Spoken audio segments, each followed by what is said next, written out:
नमस्कार दोस्तों, मेरा नाम है राजू पांडे। स्वागत है आप सभी का एक और नए और फ्रेश कमाल की वीडियो में। भोजपुरी इंडस्ट्री के युवा सुपरस्टार सिंगर और डायरेक्टर अरविंद अकेला कल्लू का एक सॉन्ग आने वाला है, जिसका पोस्टर रिलीज कर दिया गया है। कल्लू के आने वाले इस अपकमिंग सॉन्ग का बोल है मरका हवा का जरवा। गाने का पोस्टर रिलीज कर दिया गया है, जिसे आप अपनी स्क्रीन पर देख सकते हैं। गाने को आवाज दिया है अरविंद अकेला कल्लू और संध्या सरगम ने। गाने को लिखा है शेखर मधुर ने, वहीं से संगीत से सजाया है साजन मिश्रा ने। इस गाने का पोस्टर रिलीज कर दिया गया है, जिसे भोजपुरी दर्शक काफी ज्यादा पसंद कर रहे हैं। गाने को टिप्स भोजपुरी के यूट्यूब चैनल के माध्यम से रिलीज किया जाएगा।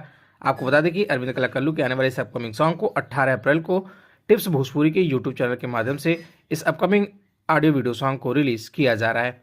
आप सभी अरविंद अकेला कल्लू के आने वाले इस अपकमिंग सॉन्ग के बारे में क्या कहना चाहेंगे? कमेंट बॉक्स खुला है, वहां प्लीज लिखकर जरूर बताइएगा। वीडियो अच्छी लगी तो वीडियो को लाइक करिएगा, अपने दोस्तों के साथ शेयर करिएगा। भोजपुरी जगत से जुड़ी या अरविंद अकेला कल्लू से जुड़ी ऐसी और भी तमाम खबरें देखने और सुनने के लिए चैनल को सब्सक्राइब करके बेल नोटिफिकेशन जरूर ऑन कर लीजिएगा। शुक्रिया।